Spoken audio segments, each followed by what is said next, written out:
Ézéchiel, chapitre 7. La parole de l'Éternel me fut adressée en ces mots. Et toi, fils de l'homme, ainsi parle le Seigneur, l'Éternel, sur le pays d'Israël. Voici la fin vient sur les 4 extrémités du pays. Maintenant la fin vient sur toi. J'enverrai ma colère contre toi, je te jugerai selon tes voies, je te chargerai de toutes tes abominations. Mon œil sera pour toi sans pitié, et je n'aurai point de miséricorde. Mais je te chargerai de tes voies, et tes abominations seront au milieu de toi. Et vous saurez que je suis l'Éternel. Ainsi parle le Seigneur, l'Éternel. Un malheur unique. Voici, il vient. La fin vient, elle se réveille contre toi. Voici, elle vient. Ton tour arrive, habitant du pays. Le temps vient, le jour approche, jour de trouble, et plus de cris de joie dans les montagnes. Maintenant je vais bientôt répandre ma fureur sur toi, assouvir sur toi ma colère. Je te jugerai selon tes voies, je te chargerai de toutes tes abominations. Mon œil sera sans pitié, et je n'aurai point de miséricorde. Je te chargerai de tes voies, et tes abominations seront au milieu de toi. Et vous saurez que je suis l'Éternel, celui qui frappe. Voici le jour. Voici, il vient. Le tour arrive. La verge fleurit. L'orgueil s'épanouit. La violence s'élève pour servir de verge à la méchanceté. Plus rien d'eux, de leur foule bruyante, de leur multitude. On ne se lamente pas sur eux. Le temps vient, le jour approche. Que l'acheteur ne se réjouisse pas, que le vendeur ne s'afflige pas, car la colère éclate contre toute leur multitude.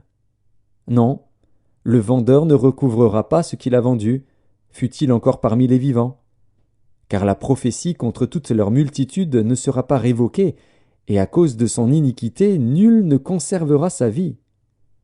On sonne de la trompette, tout est prêt, mais personne ne marche au combat.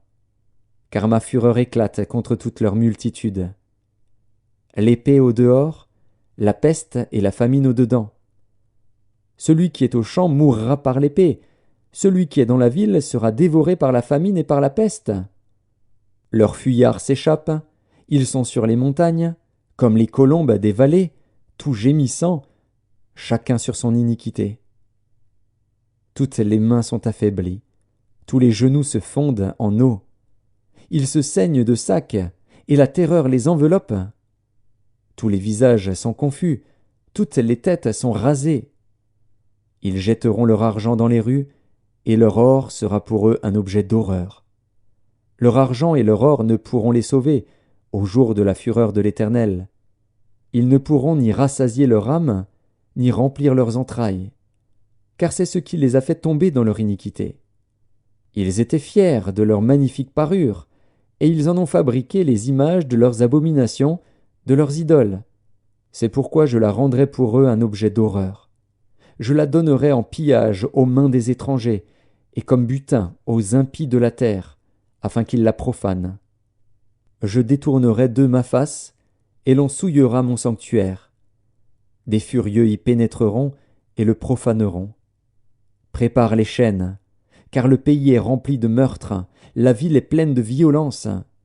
Je ferai venir les plus méchants des peuples, pour qu'ils s'emparent de leurs maisons. Je mettrai fin à l'orgueil des puissants, et leurs sanctuaires seront profanés. La ruine vient. Ils cherchent le salut, et point de salut. Il arrive malheur sur malheur, un bruit succède à un bruit. Ils demandent des visions aux prophètes. Les sacrificateurs ne connaissent plus la loi. Les anciens n'ont plus de conseils. Le roi se désole, le prince s'épouvante, les mains du peuple du pays sont tremblantes. Je les traiterai selon leur voie, je les jugerai comme ils le méritent, et ils sauront que je suis l'Éternel.